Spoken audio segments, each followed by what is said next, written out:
Acknowledging the traditional owners on whose land we're meeting, the Ngunnawal people, and to pay my respect to elders past and present.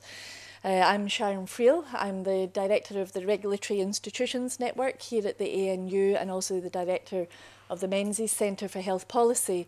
And it's really the Menzies Centre that's hosting the event this evening. And many of you will be in the room because it's a very timely, it's a very topical issue, this whole issue of trade policy, trade agreements, and what on earth does that mean for health and particularly for health equity, and particularly in relation to that pathway through access to medicines. And we've got three great speakers this evening, and you'll see we're going to start very global. We're going to move into Canada, and then we're going to move into Australia to try and get a sense of, so what's the big picture? What's this relationship between trade and health and medicines? Then what's happening through an agreement between Canada and Europe, and what are, certainly for us here in Australia, what are some of the lessons that we might learn and share from the Australian perspective. And then we'll come into the Trans-Pacific Partnership Agreement and Australia's place within the TPP and what that means around medicines. So I'll introduce each speaker just before they come up to speak. They're going to speak for a maximum of 20 minutes, and then we'll have time for discussion after each speaker. So let me start with Ron Labonte, Professor Ron Labonte, and Ron's going to give us the overview of that relationship between trade and health. Ron is a great colleague now. We do lots of work together. We almost got him to wear lipstick before he came in, but he finally refused. There's a story behind that. Ron runs the chair, the Canadian Research Chair in Globalisation and Health Equity, which really is quite unheard of, having such a chair. So the possibility to have a leadership role that investigates those processes of globalisation and health equity, and Ron is probably one of the world's most eminent voices in that space and has for many years been researching this area of globalisation, but particularly trade and investment and what that means for health equity. I'm not going to read out everybody's bio, it's huge. But he also brings this lovely mix of actually understanding what it means for people. So from a community development perspective, which I think is in some of these big structural issues we sometimes forget, of such as trade, we sometimes forget that human face. And so having that perspective from a sort of community development, health promotion, empowerment perspective reminds us that it actually affects people all around the world. So with no further ado, Ron, over to you.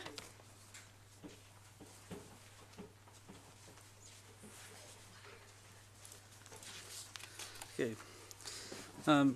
Well, thanks very much, Sharon. And I actually sort of started my career in public health working at the local level, doing community development, health promotion, political activism, actually managing to get fired from one government for doing that, which was kind of nice. And if you're going to be an activist in public health and you're going to risk getting fired, I highly advise you do that very early in your career. It eventually will make you a Canada Research Chair.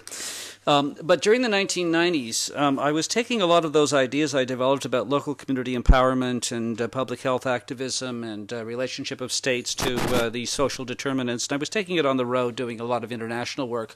And in country after country, I heard during the early 90s all of this talk about the retrenchment of the state, about how kind of things were getting rolled back.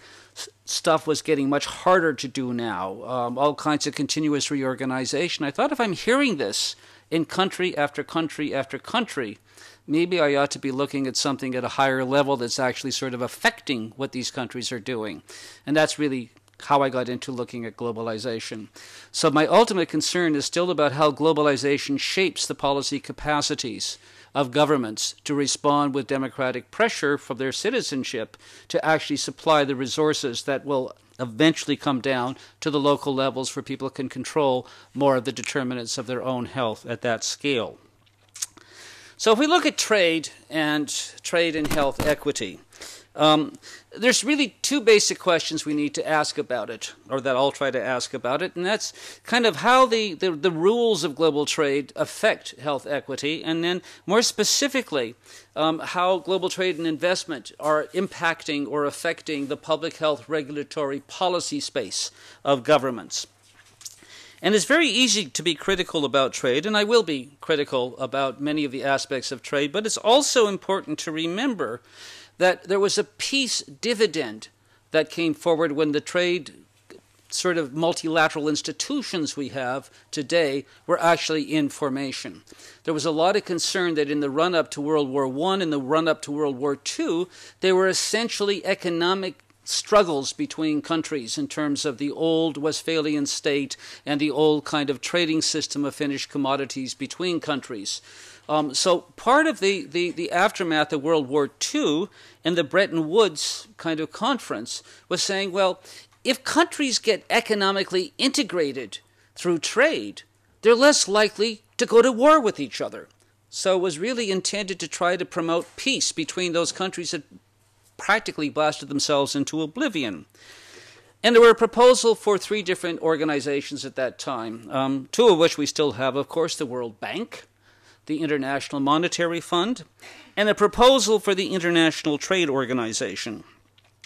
Now, the International Trade Organization kind of never made it past the drawing board, so the world's then rich countries essentially decided that they would establish the General Agreement on Tariffs and Trade, which was about reducing the border taxes that imperiled the free flow of goods. That's all they were really concerned about, commodities and goods between nations. But in the 1970s, we had a very serious global recession. It's sometimes referred to as one of the 4 great crises in capitalism since the mid-19th century. And as a result of that, we began to see this globalization of markets, this integrated kind of supply chains that we're developing, as a consequence of this, and it was in part also driven by the rise and eventual dominance of a neoliberal economic model, we began to see a huge swelling in the suite of trade treaties that began to deal not simply with the goods that were exchanged between countries, but all of the different regulatory and trade-related aspects that could have in some way impinge upon the free flow of goods, services, and then later investment. And that gave rise then to the World Trade Organization. Now, trade liberalization has a couple of basic premises. One of them is, of course, to reduce all of these barriers to trade, and also that when countries sign on to trade treaties, they're signing on to progressive liberalization, meaning they can't go backwards, or they shouldn't go backwards without paying a penalty. They could only liberalize more.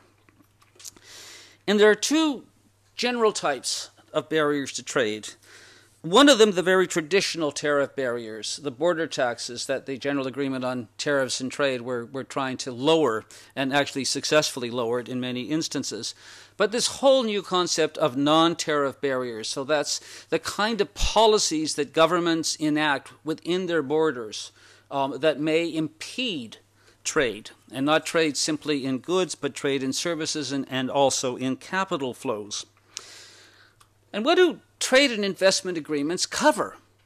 And as you can see from this, they cover a huge number of things, all of which have either direct or indirect effects on health, and consequently on health equity. So there's very few aspects of our social and economic and political lives at the moment, and how they have a bearing on our health status that trade and investment treaties don't actually cover. And there's a few key principles. These are the ones that were adopted in the WTO, but you'll also find them articulated in all the preferential trade agreements and and bilateral agreements that we now are kind of multiplying almost on a monthly basis. So the first, as I mentioned already, is progressive liberalization. Another one is that domestic or behind-the-border barriers to these free flow of goods should be least trade restrictive. So if there's another way of achieving a policy objective that a government has, it should choose the least trade restrictive one. And that becomes an issue in terms of a lot of disputes, especially the WTO. The axiomatic ones are the next two. Non-discrimination, the most favored nation. So all members of this trade treaty, if you give a kind of a tariff reduction or some sort of an arrangement in terms of the flow of goods, services, or capital to that country, you have to give it to all the other members of that particular agreement. So that applies to the WTO. But when you have all of these new preferential trade agreements, such as the Trans-Pacific Partnership Agreement, they can go beyond the WTO and offer much better liberalization kind of commitments only to those countries that are members of that particular agreement.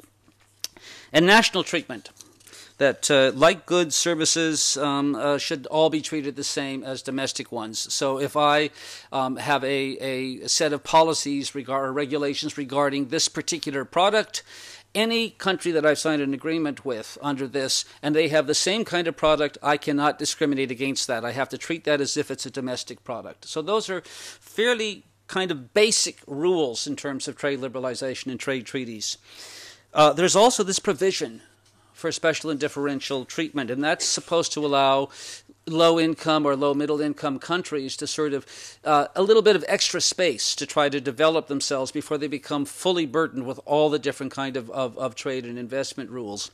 And that's worked a little bit, but that's been one of the most contentious ones. And that's also one of the reasons why negotiations at the WTO have stalled for such a long time during this Doha development round, because the developing countries don't feel they've gotten the kind of hard-bound statements or commitments under special and differential treatment.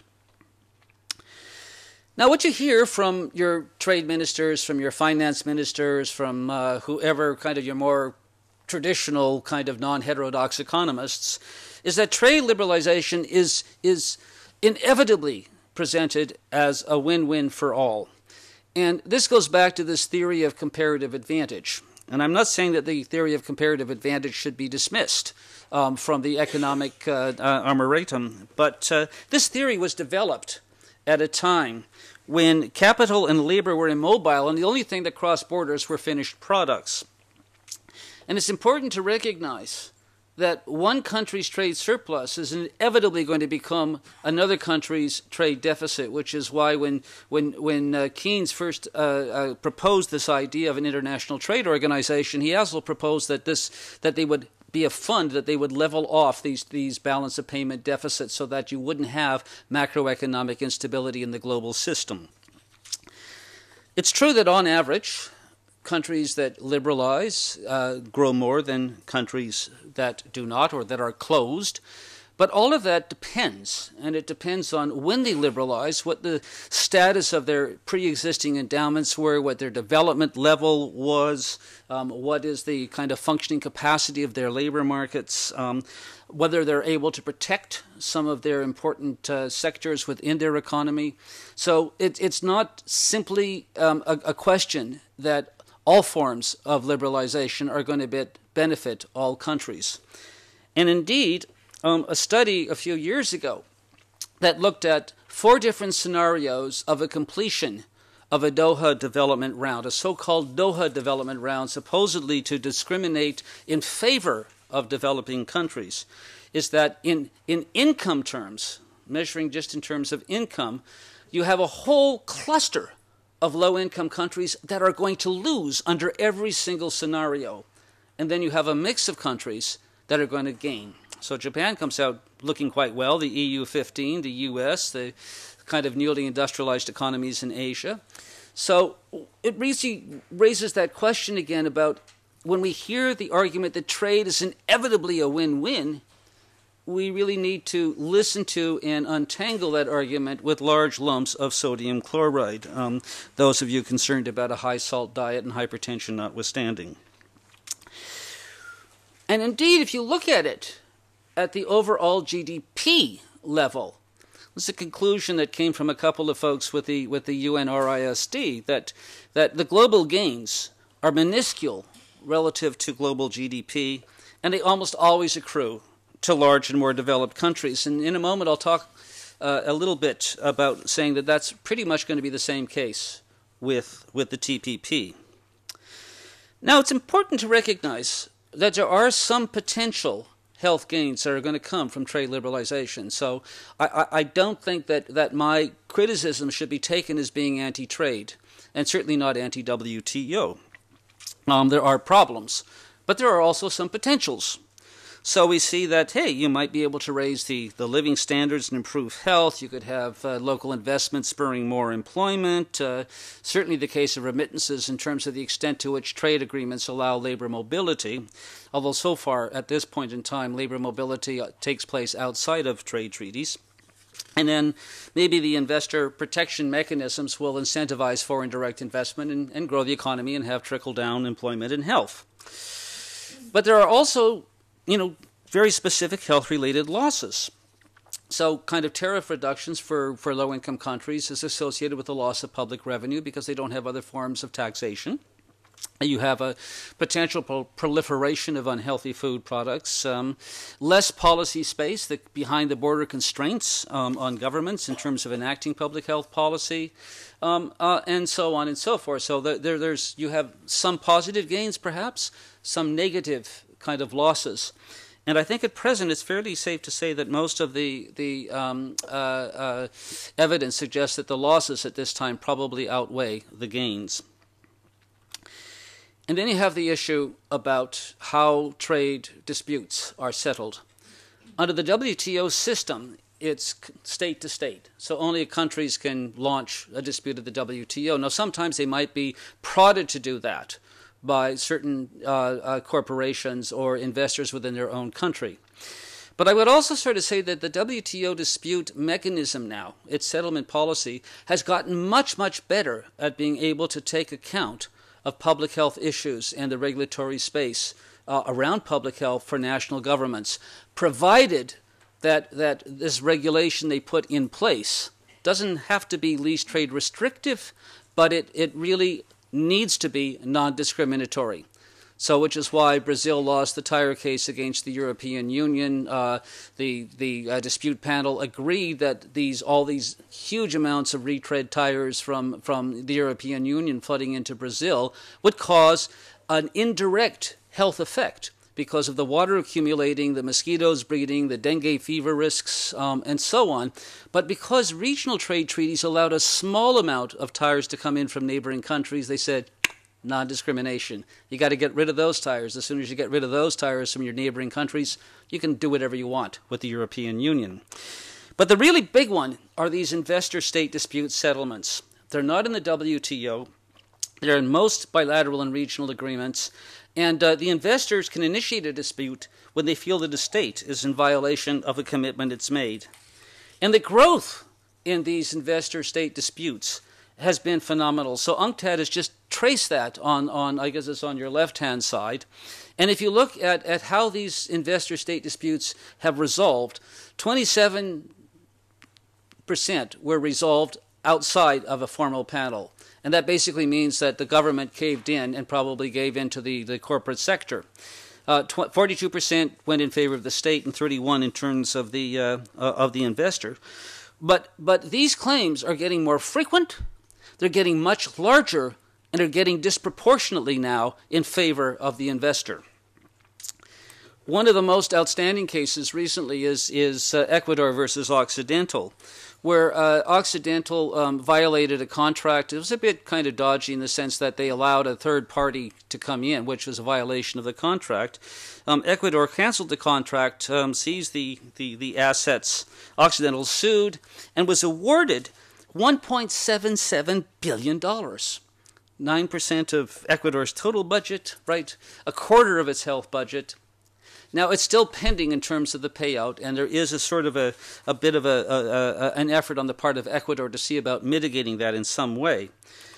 But as one of the dispute panel lawyers put it, is that these ISDS provisions are nothing short of the ability to radically alter wealth of shareholders. and workers of investor companies at the expense of governments and the citizens in those governments. And we can ask ourselves as well, who adjudicates these ISDS treaties, when investors take a government to court? And now, in contrast to the WTO, where most of the dispute panelists have a background in government or in public service in some way, in these ISDS, corporate to against the government, almost all of them come from the private or corporate sector. And there's only 15 of these trade dispute lawyers who have actually adjudicated over half of all of the cases on record. And some of these adjudicators, including the Elite 15, have had some direct and indirect ties to corporations that they represent or as a third-party chair of these three-member dispute panels. So there's a lot of concern about the lack of democracy, lack of transparency, conflict of interest within how these things are presently adjudicated.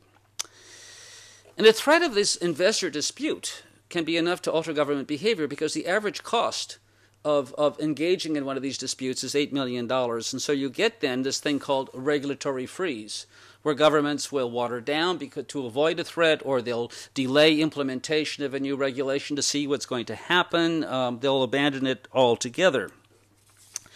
Just to give you a few indications here in terms of Canada, because NAFTA, Chapter 11 of NAFTA, is considered to be the godfather of all of these investor state dispute chapters. So we have the case in Newfoundland where Abitibi-Bowater kind of basically said, we're going to sue you because you've taken away our timber and water rights. Newfoundland canceled those because Abitibi-Bowater, in contravention of the contract, had actually closed its last pulp mill, its last paper mill. But it was settled out of court by our federal government. So kind of wonder why they didn't go to a panel on that, because maybe they would have lost. Bilcon, which recently is seeking now $300 million because an environmental impact assessment that included community core values ruled against a new quarry going in. And it's interesting that the family company based in Delaware, Delaware is the world's #1 tax haven. So you kind of wonder what's going on here. ExxonMobil, you can see similarly a kind of a case, not quite as much, but it really essentially trumped over a federal provincial agreement that had been in place long before they actually started doing their work in Newfoundland. We have the Eli Lilly case. I'm not sure whether Joel will mention that, where they're seeking $500 million. It's a bit complicated. And now we have another one that's still pending where a U.S. Canadian company is using a U.S. subsidiary. So it's a Canadian company, because Canadian companies cannot sue Canada under investor-state dispute. It's only foreign investors that can do that. So we'll create a subsidiary in the United States. Now we'll sue the government because Quebec has outlawed fracking. And what we're left with, though, given the stall that's happened in the WTO system, we have this commitment on the part of the world's wealthiest countries to sort of pick off countries one by one or in some sort of a group process, which brings us to the Trans-Pacific Partnership Agreement.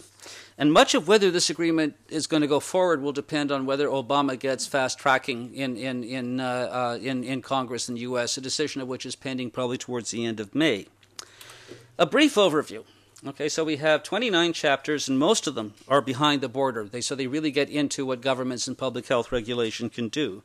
So a number of different risks in terms of affordable medicines, which will be dealt with in detail, but also this investor-state dispute settlement, tobacco control, labeling around food, alcohol labeling or regulation.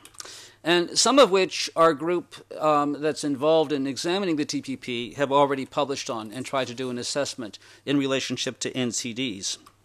So there are really three ways in which this TPP, if it goes forward, is likely to risk health. And first is that there's these binding commitments on transparency and coherence to the regulatory process, which essentially gives corporations more power to sit down and define how governments will regulate in the first place. And I'm being told that I need to stop. So what I'll quickly read the slide, quickly read the next slide. I'll drop off all of my funny cartoons about Philip Morris and this particular thing, and just close by sort of on this concept of what's all the fuss about? because the only economic analysis of the economic benefits relative to GDP of a completed Trans-Pacific Partnership Agreement shows virtually nothing for any of the countries involved and a loss for Vietnam. And in terms of the wage effects in the U.S., the only study that's been done, there's going to be a drop in wage for the 90%, but an increase in wage for the 1%. And in Canada, what we found is that they're not really concerned about what they're going to gain from this agreement. They're worried about what they might lose if not being part of the agreement. So, final slide. To trade or not to trade, not the question, but the terms of trade, the rules, how they're set, who benefits and loses and why. And then one that we need to talk about, but I won't talk about, is how do we deal with the ecological limits of continuous economic growth that trade is supposed to bring. Thank you.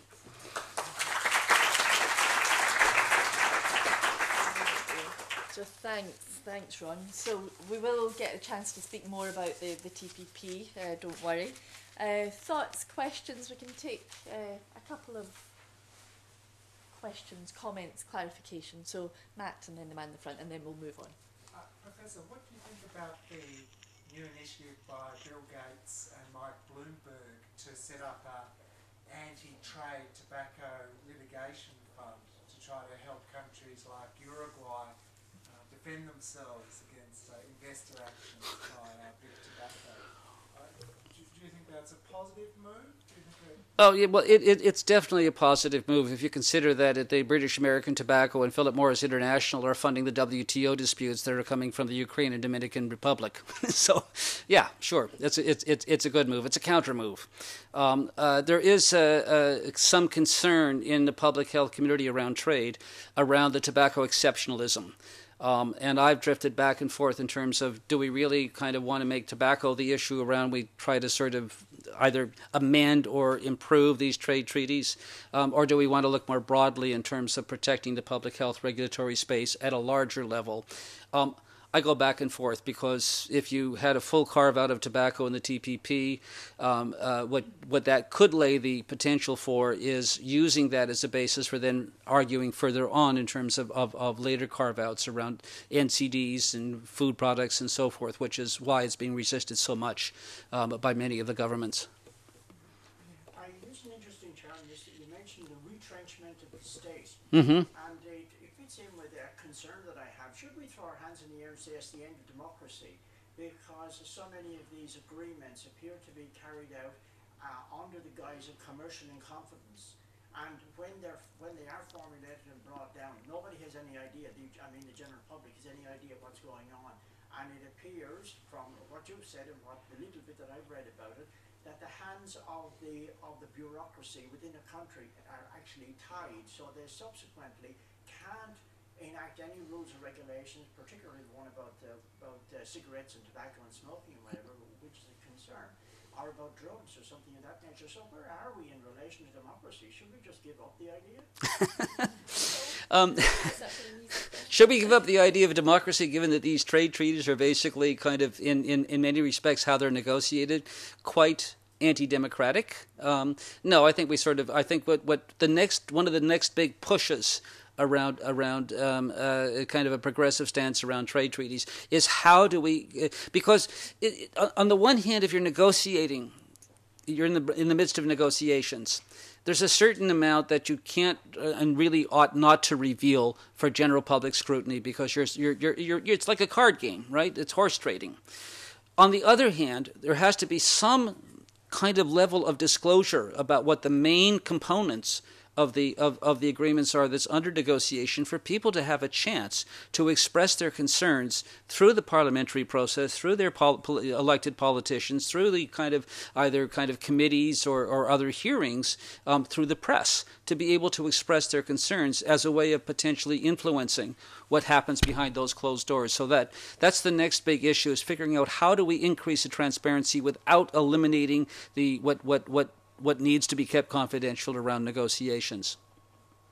So Michael, is it a very small question? It is a quick question, so all that might be an answer. A very short answer. Economic benefit seems, from your figures there, incredibly limited. And so you wonder, well, what's the driver? Is there economic benefit in particular sectors, such as agriculture and so forth? What makes the driver to, if there's such limited overall Okay. I'm told, very short answer. Okay, some corporations are going to do very, very well, and a lot of the international kind of capitalist class in terms of investors and corporations really want to have ISDS. They want to have strengthened intellectual property rights and more control over regulation. So it's all part of kind of confining the regulatory space of individual states and increasing capital accumulation. There you go. So we're going to come back to many of these issues, your colleagues will now. So Ron, thanks a million. We will have some time for some more questions right at the end, so thank you. So let's keep moving on. So my pleasure to introduce Joel Lection. Sorry. I've been practicing that all day, apologies. So Joel is another Canadian colleague. He's currently Professor in the School of Health Policy and Management at York University. You can see this lovely relationship between health policy and trade interests, which sometimes you might think health policy, is this really a trade issue? Of course it is. And so Joel's going to speak to us about, I think, about CETA, so this agreement between Canada and Europe. And particularly he has so much expertise about, and being quite critical in some of your writing and speaking around the pharmaceutical industry. So no further ado, Joel.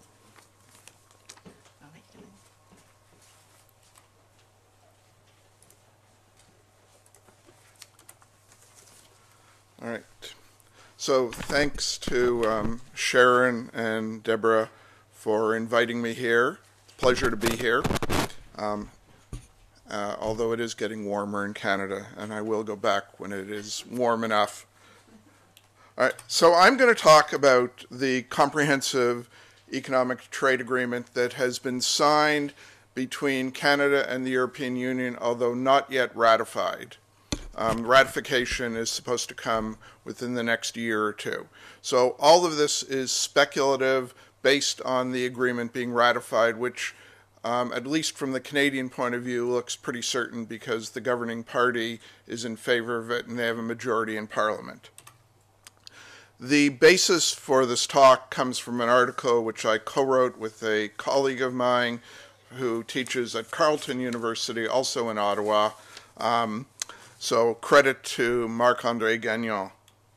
And I'm going to cover 4 points. So the first one is just very briefly looking at how much money Canada is currently spending on medications, what are the CETA provisions, and there are 3 that are going to affect how much Canadians spend or how much governments spend, how much will be added to the current Canadian bill because of these provisions in CETA, and then finally a little bit more about the ISDS, the Investor-State Dispute Settlement, specifically with regard to this case that Eli Lilly is bringing forward. So CETA, oops, did we, nope. Canada currently spends $27 billion a year on drugs, which is more now than we spend on people like me, a doctor. I don't think that's particularly fair. I think that I'm underpaid. But be that as it may, so we spend more money as a country on prescription medications than we do for doctors. And over the past decade or so, Canada has been #1 in the world in terms of the increase in per capita drug expenditures. So we're doing better than the United States, much better than Australia, in fact, better than everybody in the OECD. And in terms of expenditure per capita, Canada ranks #2 to the United States. And in health matters, whenever you're near the United States, you know you're doing something wrong. So just as a background then, we already spend, as I said, a lot of money on prescription drugs. So let's see what CETA is going to do to that. So CETA is a free trade agreement which has been, as I said, signed by Canada and the European Union, signed earlier this year. It covers multiple sectors, but like most current free trade agreements, one of the major features of it is strengthened intellectual property rights. And in terms of drugs, what stronger intellectual property rights mean is that it takes longer for generics to reach the market. And in Canada right now, on average, a generic drug is about 20% of the price of a brand name product. So you're looking at savings in the range of 80% on costs. And this is a lot of money. Let me give you an example here. So let's look at the province of Ontario, which is about 1/3 of the Canadian population, about 13 million people. In 2009-10, when Lipitor, a atorvastatin made by Pfizer, was still under patent, Ontario alone was spending over $300 million on this particular product. The next year, it goes off patent, generics come on the market, and we drop the expenditure to $133 million. In other words, we're saving, just in this one province, $200 million on one drug. You extend the time that it takes the generics to come on the market, and you lose those kinds of savings. So there are three features of CETA that are going to affect how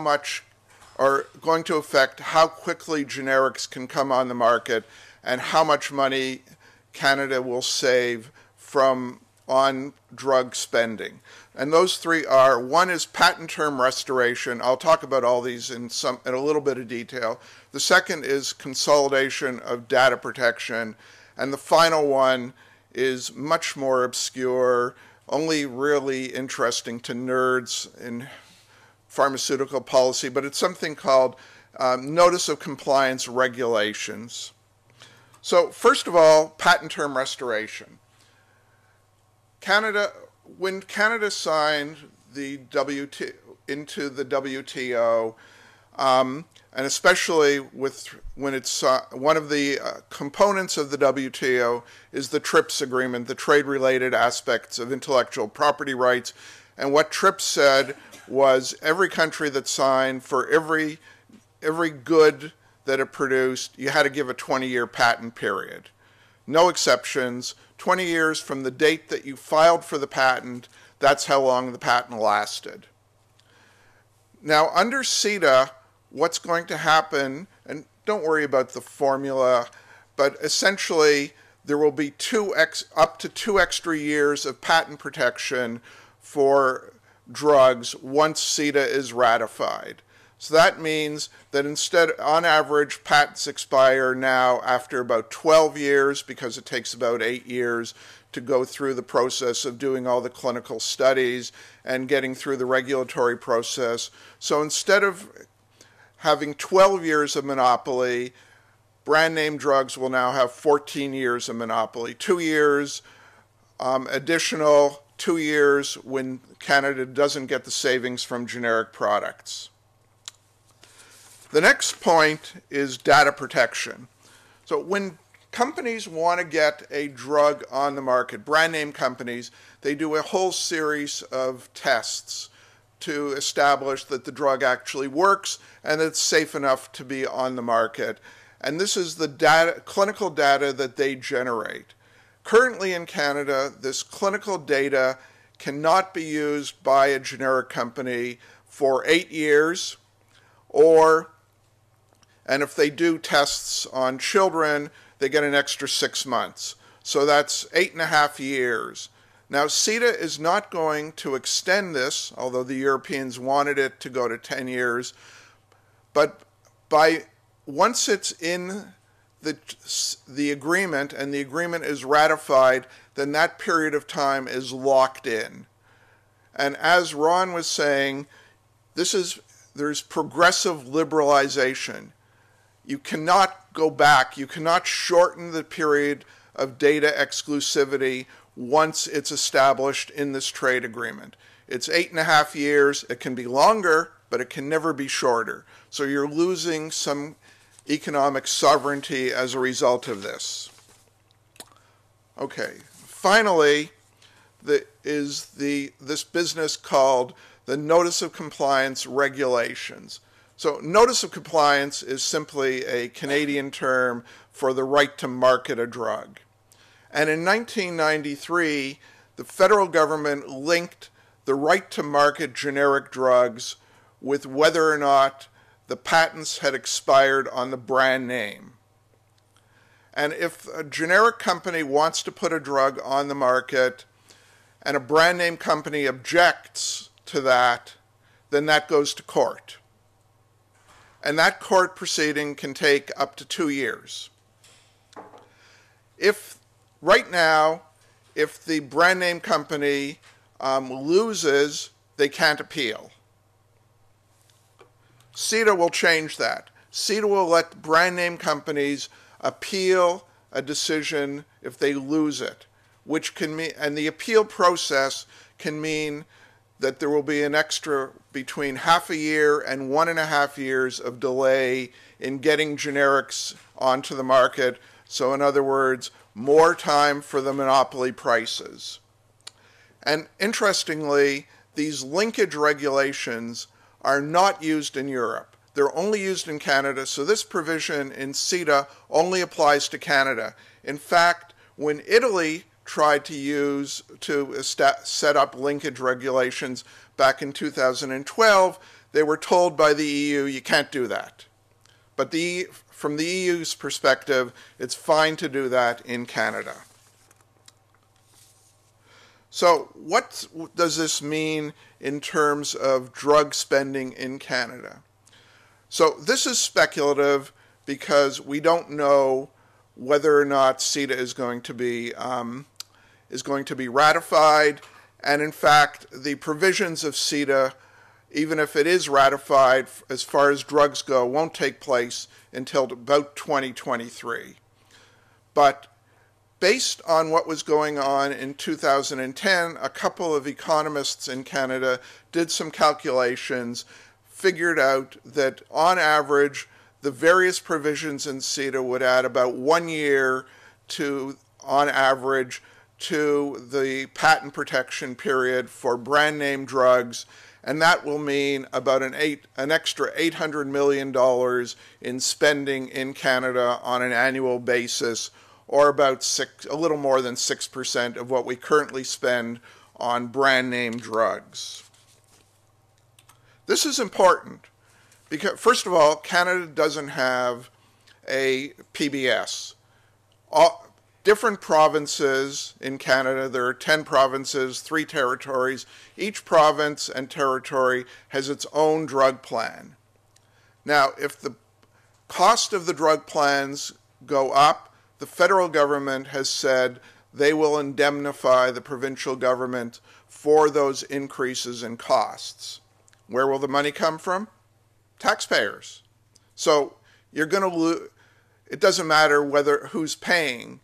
Well, actually it does, because the way the Canadian public drug plans are set up, there are groups of people who are excluded from public coverage, and that tends to be the working poor. So these are people who make too much to qualify for a public drug plan, but typically work for small companies that don't give benefits. They don't give you drug coverage as part of working. And these are the people that are going to be affected the most. And this slide just shows you currently that group there on your far left. That's the poorest group that doesn't have health insurance. Right now, 1/3 of those people don't fill prescription drugs or don't fill prescriptions for drugs because they can't afford it. And that percentage of the population is about 1.5 million people.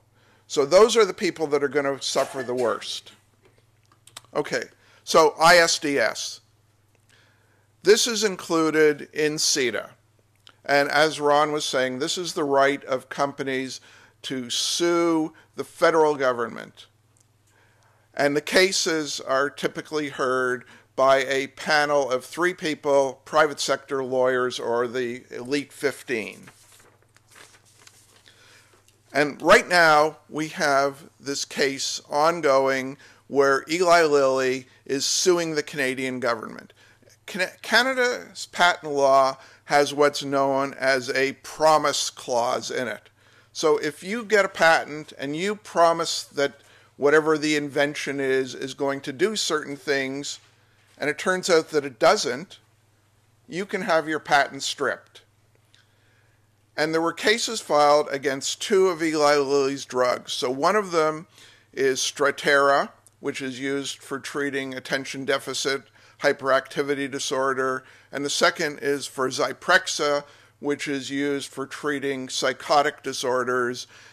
These patents were ruled invalid because the claims that Lilly made about them in the patent, when they applied for the patent, didn't prove to be true.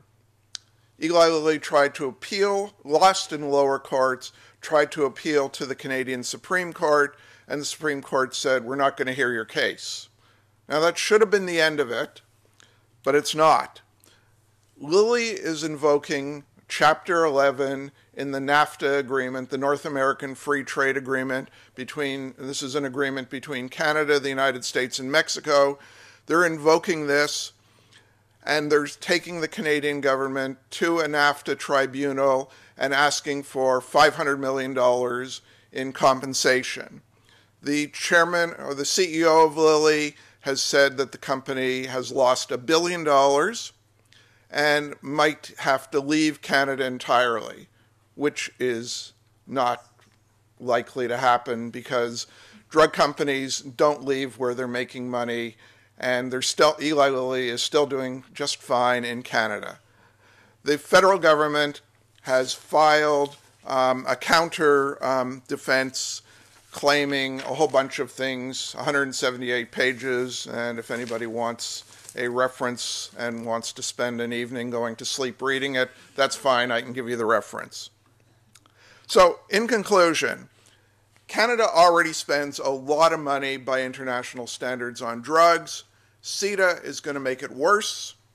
CETA also means a loss of sovereignty, because once things are in trade agreements, then they're in concrete. You cannot undo them unless everybody agrees to make a change. That's why things in the WTO will never change, because you've got to get 178 countries agreeing to a change. So Canada is going to lose sovereignty. In terms of drug spending, well, governments are going to spend more, but the poorest in Canada, or well, not quite the poorest, because the poorest actually are covered under most of the public drug plans, but the near poor are going to be the ones that do the worst, and there's going to be more opportunity for companies to use ISDS, which could mean more penalties for Canada because of any actions that it might take with regard to trying to control drug prices. And that's it. Thank you.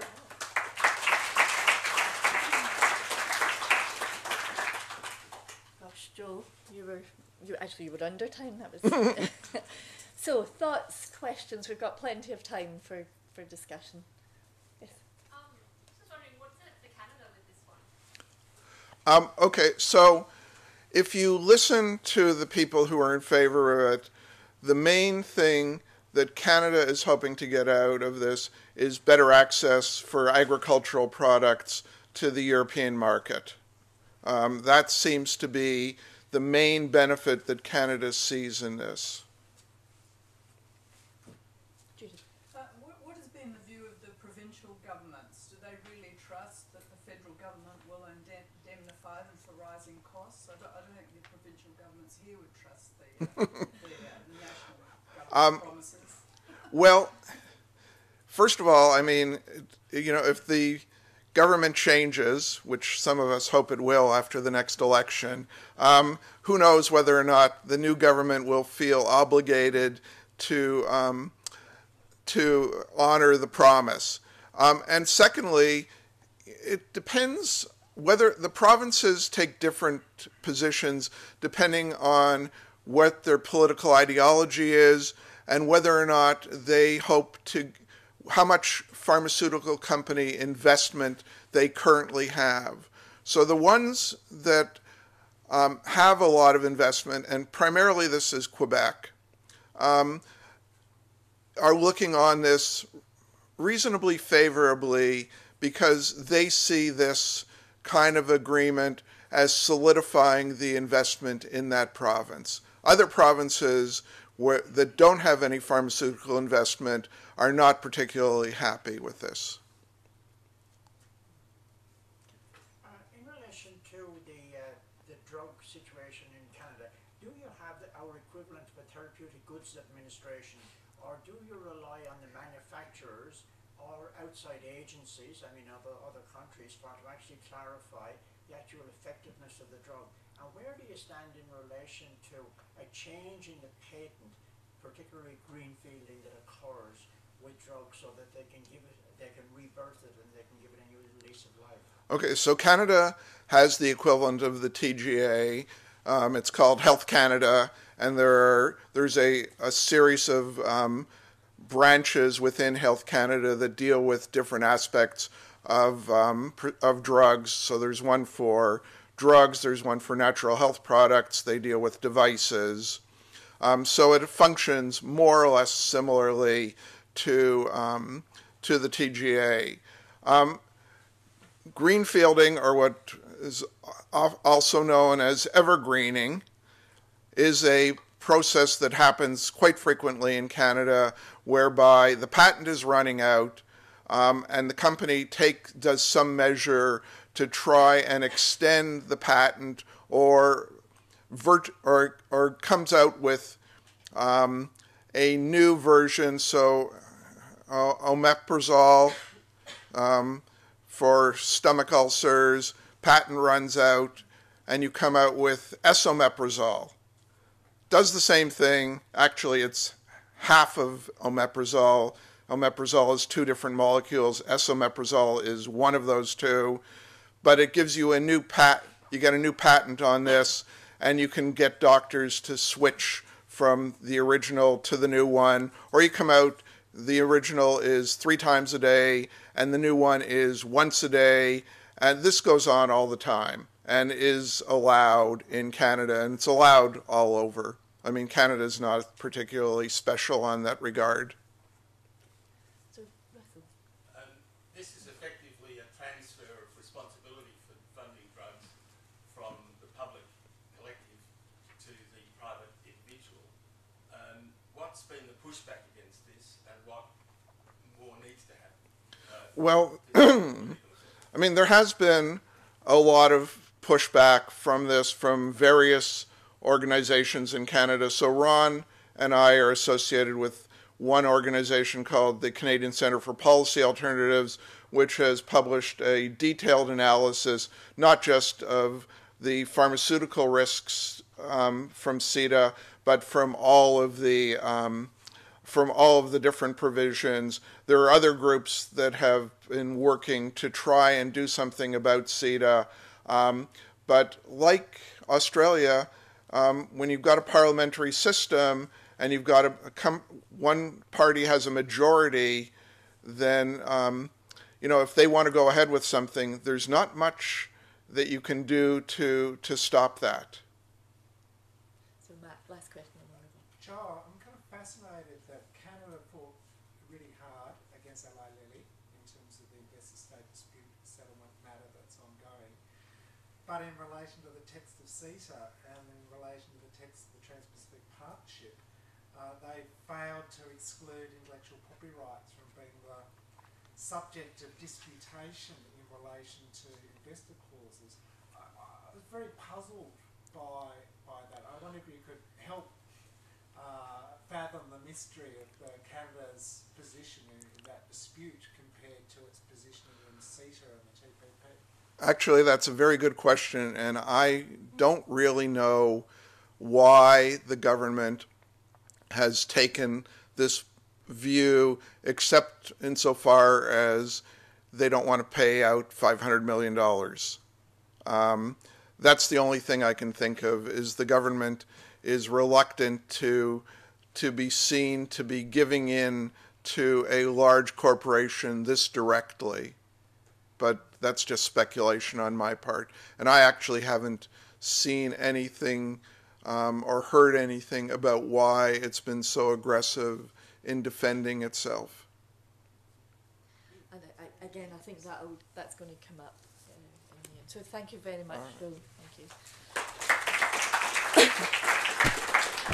So last, but by no means least, is Dr. Deb Gleeson. Many of you will know Deb very well. So Deb's currently a lecturer down in the School of Psychology and Public Health at La Trobe down in Melbourne. But Deb is really, I suppose, one of the leading voices in Australia and internationally around the TPP, really keeping us to account on the issues of the TPP. Particularly through the Public Health Association. She's at the Australian Public Health Association. So Deb's going to speak to us now in more detail about the TPP and what that means for medicines. Yeah.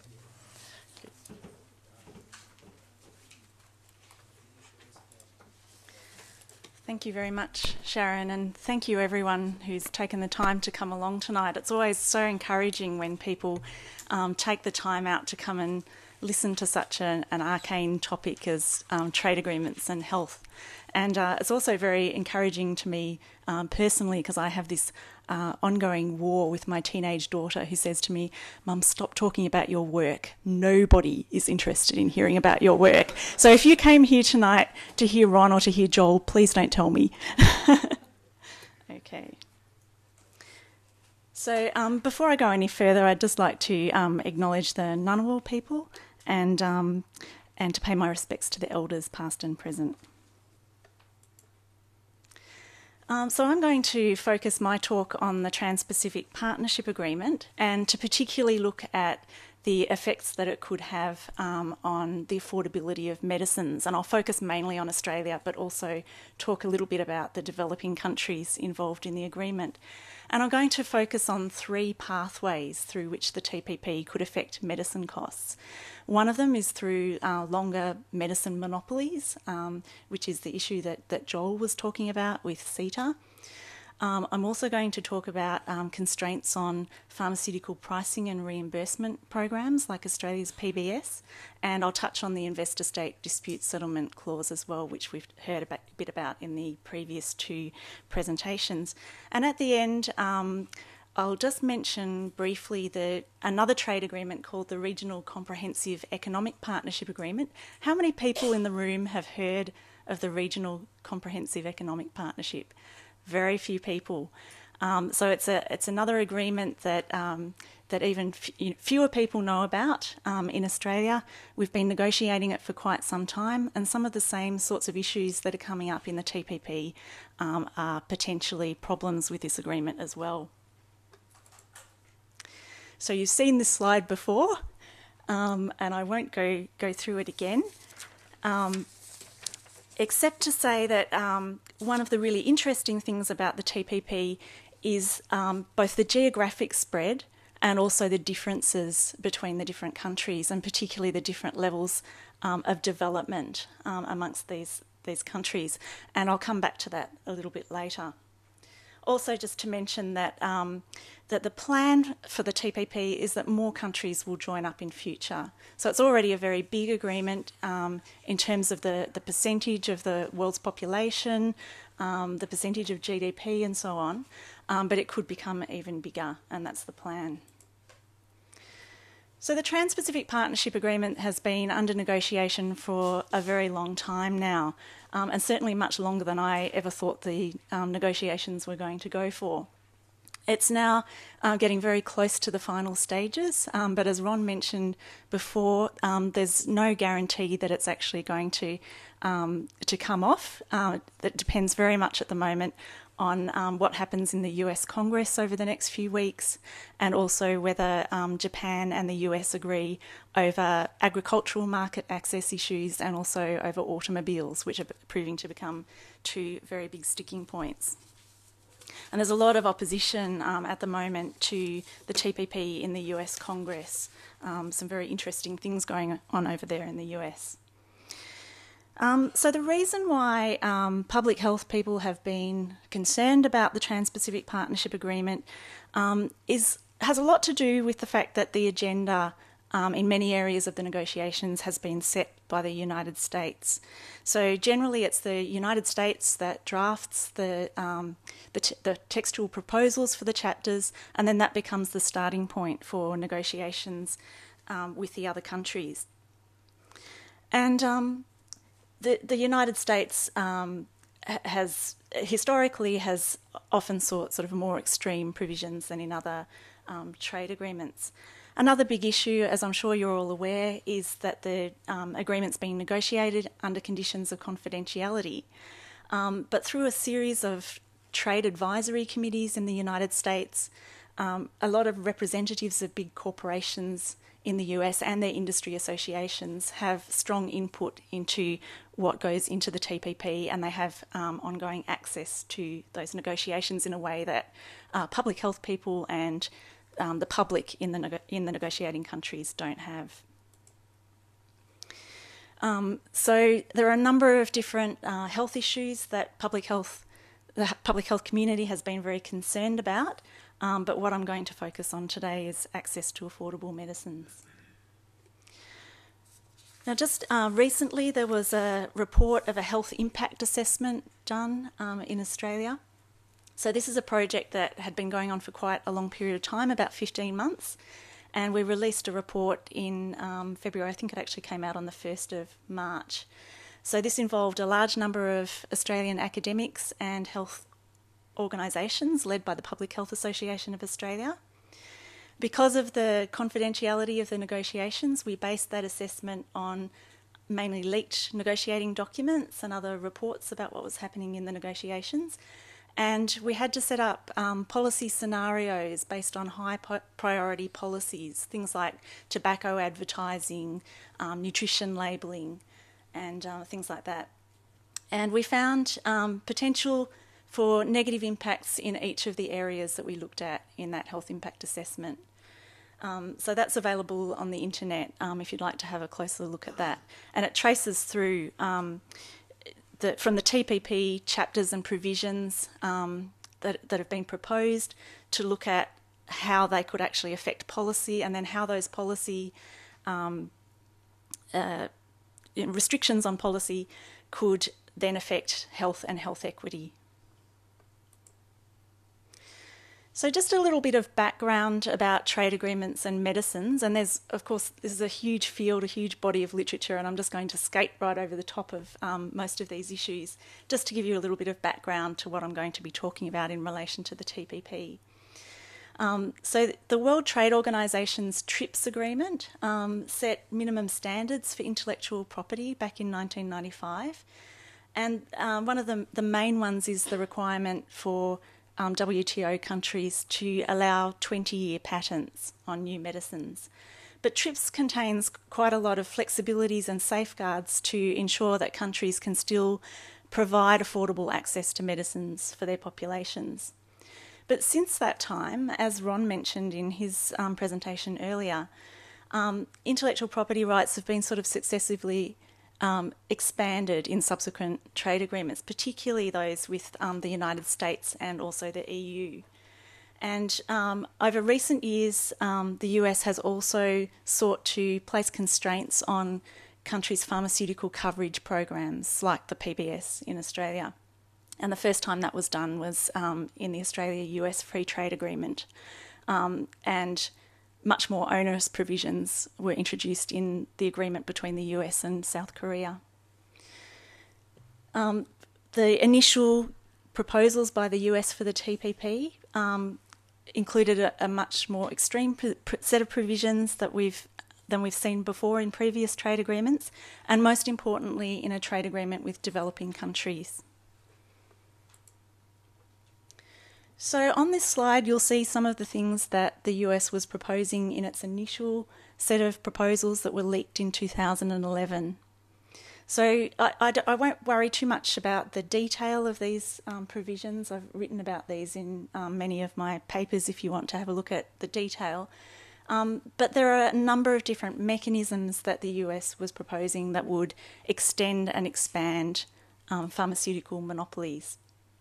Now, the ones that are in bold on that slide are the provisions that still appear in the most recent set of leaked documents in terms of the US position.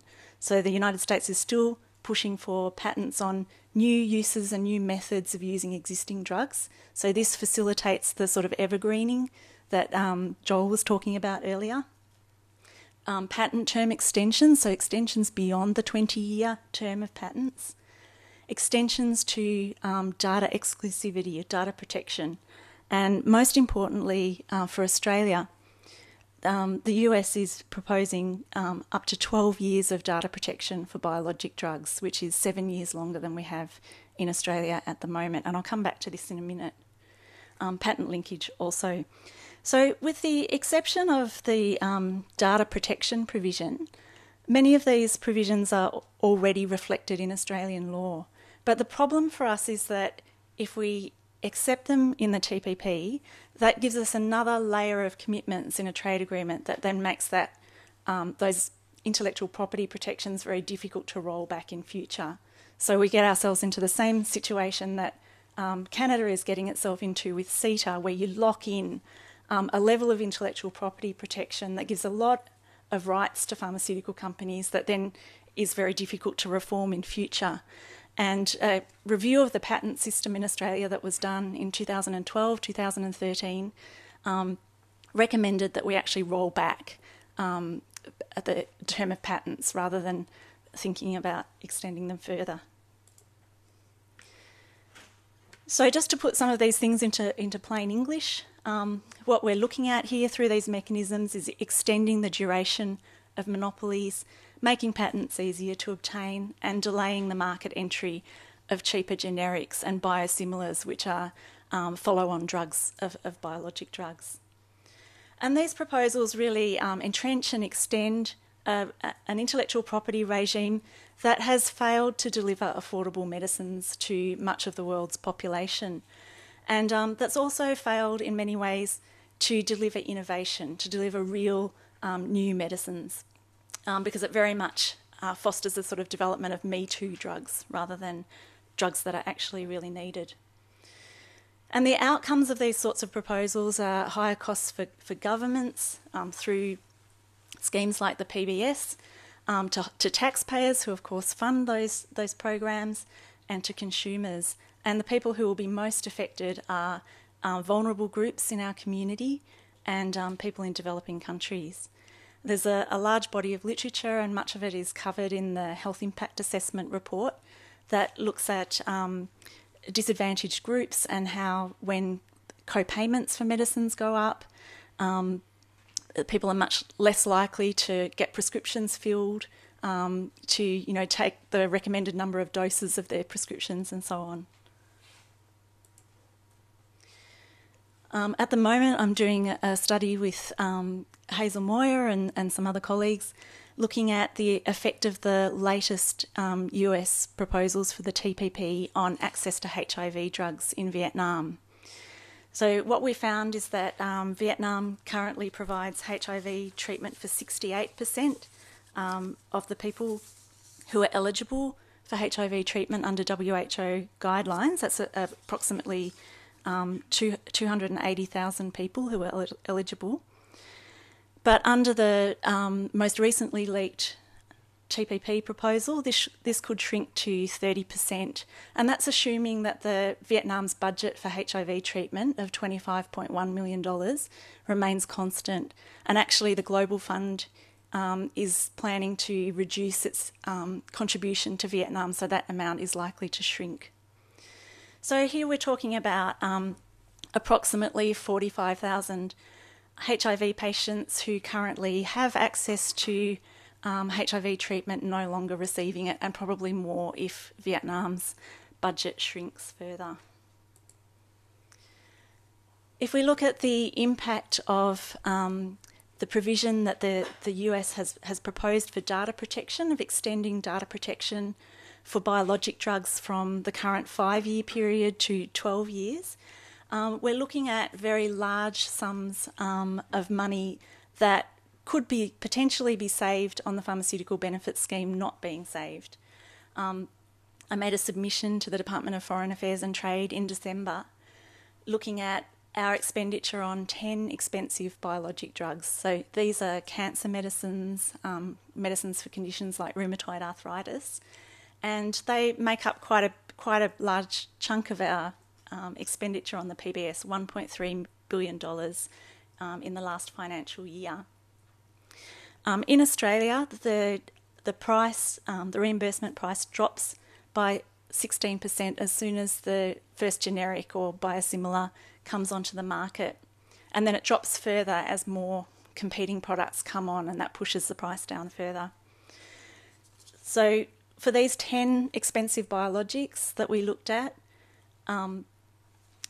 keeping those costs under, keeping those drugs under monopoly would cost us $205 million in the last financial year. So these are very big sums of money. So up until now, I've talked about the first pathway, which is intellectual property protection.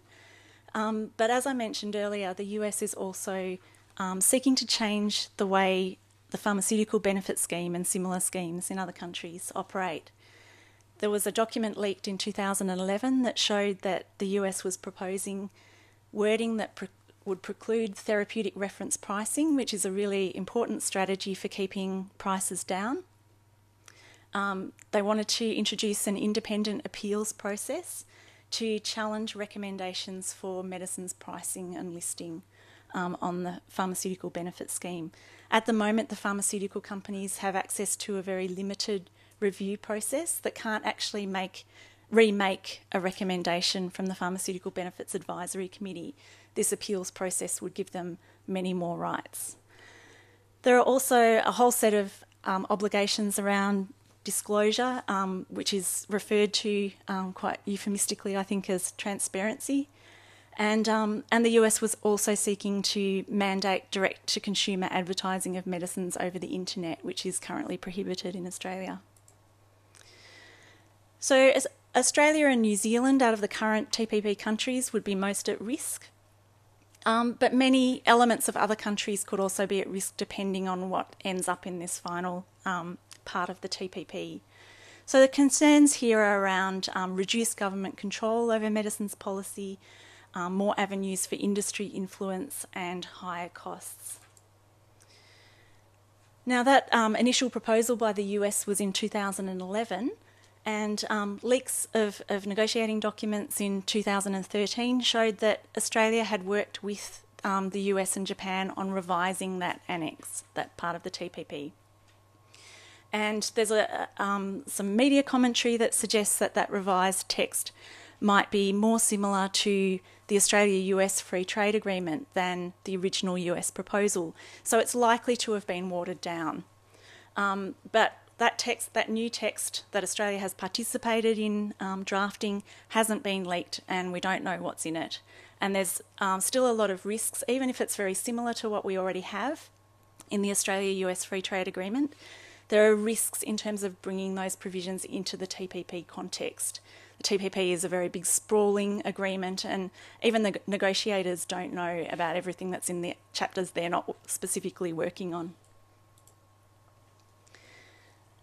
The investor-state dispute settlement mechanism we've heard quite a bit about before already. So this provides a new avenue for industry to challenge unfavourable listing and pricing decisions, possible reforms to pharmaceutical policies and regulatory processes in future, and decisions around patents, and like the Eli Lilly case against Canada.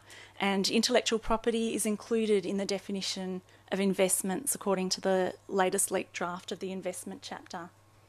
So the concern here is that even if the pharmaceutical industry doesn't use this investor-state dispute settlement mechanism, and we have a precedent that they have, the fact that it exists may affect government decision making around things that will affect industry interests.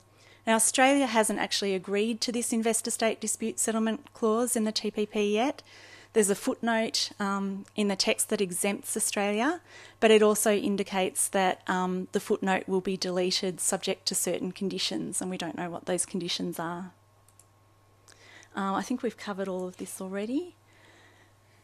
The latest leaked draft of the investment chapter showed a lot of concerns, and Sharon and I actually wrote an article with Kyla Tianhara, an expert on ISDS, in The Conversation, looking at some of the carve-outs and safeguards that are supposed to protect public health in that investment chapter. There is an annex that seeks to carve out the PBS along with the TGA, the Medicare Benefit Scheme and the Office of the Gene Technology Regulator, but it's in brackets, which indicates the other countries haven't agreed to that yet. And there are a range of different safeguards in that chapter which haven't proven to be effective in other trade agreements. An example is this wording. So this looks like it protects public health. It has a clause at the end that says except in rare circumstances, which invites corporations to argue that their circumstances are rare, which has happened. Okay. So 3 areas that I've covered of the TPP could have an impact on access to medicines. A number of threats remaining, even though some of the initial US proposals have been watered down. Many of the proposed provisions give greater rights to corporations, and public health experts are really reliant on leaked draft texts to assess these risks. As Matthew mentioned before, there's a Senate inquiry currently underway into the Commonwealth's treaty-making process, and there's been a submissions process, so a lot of organisations, including the Public Health Association, have made submissions to that, seeking greater transparency in the way that trade agreements are negotiated. The devil is very much in the detail when it comes to trade agreement text. The specific wording of provisions is really important, so we think these things should be available for public scrutiny. Just to mention very briefly the Regional Comprehensive Economic Partnership. So this involves the 10 ASEAN countries plus the 6 countries that have agreements with the ASEAN, including Australia. And importantly, this agreement includes India and China, which manufacture a lot of the world's generic drugs. There have been 7 rounds of negotiations already completed. And just recently, in February, there was a proposal by Japan for the intellectual property chapter of that agreement that showed that many of the same sorts of things that the US has been proposing in the TPP are also on the table for the RCEP negotiations. So Japan would like to expand the scope of what can be patented, increase the data protection period, and introduce patent term extensions. And this is most of concern for India, which has a big generic medicines industry that relies on India's very strict rules around what can be patented. So this is not going to be just a problem for India. If these things get accepted in RCEP, it will be a problem for all of the countries that depend on Indian generics. And I think I've probably said enough, so thank you very much. Thanks, Deb. So, really lots to be concerned about, I think, for us in Australia and with our neighbouring countries. So, thoughts and questions to Deb? This is a question, I suppose, about the ISDS process. What's the status of WHO recommendations that have been long-standing but may or may not have been either legislated or put into some sort of code of practice in the country? I'm thinking of info-feeding advertising contracts. What's the status of WHO recommendations? Yeah. So how are they taken into account in the investor-state dispute settlement process? So one of the problems with the investor-state dispute settlement is that they're not bound to sort of take those things into account. I think with tobacco it's a little bit different because there is at least a framework convention on tobacco control. It doesn't have the same legal status as a trade agreement. Those sorts of international guidelines and standards can be helpful when a government is taken, when an industry makes a claim over these sorts of things. But how much weight it has is a good question. Do you want to comment further on that, Ron? Very little. None at this time. It depends. It's going to depend. Only recently have these ISDS tribunals opened themselves up to allow the amicus curiae briefs or interventions by parties other than the government and the corporation or the investor that's launched the suit. So that opens a potential door, but we have no idea because these tribunals have no precedents. They don't work on the basis of precedents, whereas the WTO dispute settlement has now kind of adopted a kind of a precedent model. So we don't know yet. It's a possibility, but one of the, I think South American countries, it might have been Uruguay, that tried to take off one of the infant companies has a picture of a fat baby on it, implying, that breast milk or that infant formula is healthy. They tried to remove that as a public health measure. They got sued and lost. And they already had some sort of regulations in Uruguay. I'm not sure more of the details. So you'll be able to answer this with your PhD because you're going to look at it. Other? Is there a possibility that the TGA may actually be challenged because the TGA, on my understanding, accepts data from the manufacturers and from other sources rather than being an independent assessor of drug therapy. So I was wondering if, because of all the countries that are actually involved, the big pharma could actually use a parameter and say that it's used in one country, so we and Australia turns around and say we're not satisfied with it. Can they subsequently pressurize Australia for it to actually turn around and use the drug against the best judgment of the TGA? Well, it seems that the Australian government must be quite concerned about the TGA possibly being subject to one of these investor-state disputes because it's currently trying to carve out the TGA. It's very, very unlikely that the other countries would agree to having institutions like that carved out. Many of the countries, have been quite clear that they don't want to have any carve-outs. They want these sorts of provisions to apply uniformly across all countries and not to have, they don't want the TPP to sort of be riddled with things that aren't covered by the obligations in the TPP. And the other question then, in relation to the introduction of biologics, you said that the estimated drop in cost will be approximately 16%. In view of the premium that Big Pharma actually charges for the so-called development that they go on about and initiation costs of a drug, 16% reduction seems quite small. The 16% is just the initial reduction that happens as soon as the first competing product is listed on the PBS. Later on, what happens is a policy called price disclosure comes in, and as more competing products come into the market, the actual prices that are offered to the pharmacists go down, and then the prices that the PBS pays for the medicines are adjusted according to those discounts. So you can get some quite big drops, sort of over a few years once there are more products on the market. So the 16% is an underestimate of what would actually be saved. One of the mechanisms that can increase demand on a product is direct-to-consumer advertising. Is there any quantification of that you can point to in other markets like Canada or elsewhere where this is permitted compared to Australia where it's not? It's very difficult to, I don't think there's been any work actually quantifying the costs associated with direct-to-consumer advertising.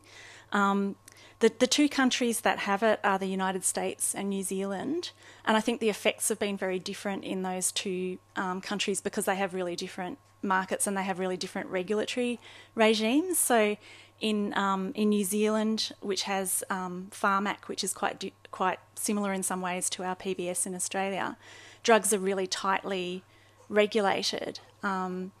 And so I don't think it's been as detrimental there as it has been in the US, where it's probably had a bigger effect. But no, not very much. There is some research, but not quantitative research, I don't think. Do you know of anything, Joel? Well, I think that the return on investment is about, I'm trying to remember, about 3 to 1. So for every dollar that's spent, you get about $3 back. And the latest figures from the U.S. are that the companies are spending about $4 billion on direct-to-consumer advertising. Which I guess taxpayers end up paying in terms of the cost of the drugs. The U.S. is so complicated with who pays for drugs. Mm. So if possible, can you share how to get the leak information about TPE? So some of the recent chapters are available through WikiLeaks. So if you just Google WikiLeaks and TPP, you'll find the recent leak of the investment chapter, which was just in March, and also the intellectual property chapter, which was leaked in 2014. Some of the earlier texts are a little bit harder to find, but you're welcome to send me an email and I can direct you towards them. Okay, well that was a nice short, so we'll come to you. Yes. Thank you, Deborah. Joel and Ron, it's been really interesting listening to you all. Actually quite horrifying and fills me with a bit of despair. Thinking about the intersection, though, of what's going to happen with our democracy. Maybe there's some sort of glimmer of hope that citizens will actually create this backlash and these pharmaceutical companies are going to price themselves with all these agreements into oblivion. Countries will not be able to afford to actually purchase them. Citizens who already in our country already turn to a lot of complementary therapies. I'm not sure what it's like in Canada. Possibly what may happen, countries may decide we'll invest in more research into some of the complementary therapies that citizens are already turning to. Do you think this might be where democracy takes us in this? It's almost like this horror movie unfolding. I think that the first observation I'd make is that advocacy matters. I think over the last few years we've seen a lot of the worst elements of the US proposals really blunted because the other participating countries have refused to accept them, and I think advocacy has contributed towards that. So I don't think it's all doom and gloom, and the TPP is by no means a done deal at this stage. In terms of those bigger picture trends, I don't know. Maybe Joel and Ron have been around longer than me and are able to comment on some of those issues. Well, I'll just say, in terms of advocacy, there was an agreement about 10 years ago, maybe a little longer, free trade area of the Americas, which was supposed to encompass North and South America, that got defeated. There was also multilateral agreement on investments in the 90s that got defeated. Yeah. So things are possible. In terms of pricing themselves out of existence, there are little bits and pieces. So in the United States, there were 100 leading cancer specialists who signed a letter saying that they weren't going to use a bunch of newer drugs because of the limited benefits and the high cost, about $100,000 per course of treatment. But the drug companies are run by smart people, and they make lots of money. I don't know that they'll price themselves out of existence. I think that it's more about what Joel was saying in terms of that who is going to lose as the drug companies sort of kind of play around with these rules and maximize their return on investment, or their, also known as their profits. And there will be a kind of a balancing in terms of how they price in different markets, how they sort of choose to do that. But inevitably, there's going to be a large swath of humanity who's going to be affected by what those outcomes are, because, frankly, they don't really factor into what the profit margins are. But I wouldn't worry so much about that over the long term. If you want to worry over the long term, worry about the fact that we'll have another global financial crisis and meltdown, and we'll have an environmental collapse. Those are the things that I think you ought to worry about. Okay, so just to cheer this up. Okay. Yeah, okay, well, we're going to end on that happy note. Colleagues, please, just before you leave the room, please let's just thank our three speakers, Ron, Joel and Deb again. That was fantastic.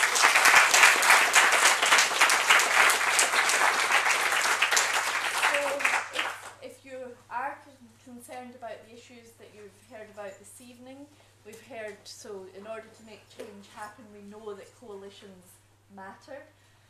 Please, this is part of the development of a coalition in the room. Please make contact with our colleagues who've just been speaking. If you are interested in these sorts of issues and you're local in Canberra, please come along to the Menzies Centre for Health Policy sessions. We run these policy grand challenges, we run executive sessions to try and tease out some of the big questions as they affect health and health equity. And also the seminars that we run within the Regulatory Institutions Network, which is on a Tuesday at 12:30 every week, which is all about governance, regulation, policy in that very broad sense.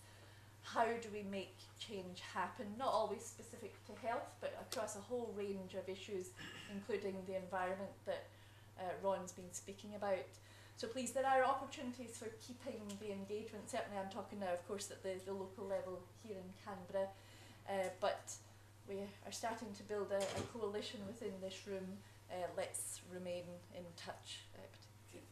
Can I excite? I don't want to leave people feeling badly about my last kind of like, kind of doom and gloom scenario. So I just want to leave you thinking about the fact that optimism is not simply a personality disposition or a disorder, but it's very much a studied act of political resistance, and it is fueled by acts of political resistance. So, don't worry too much.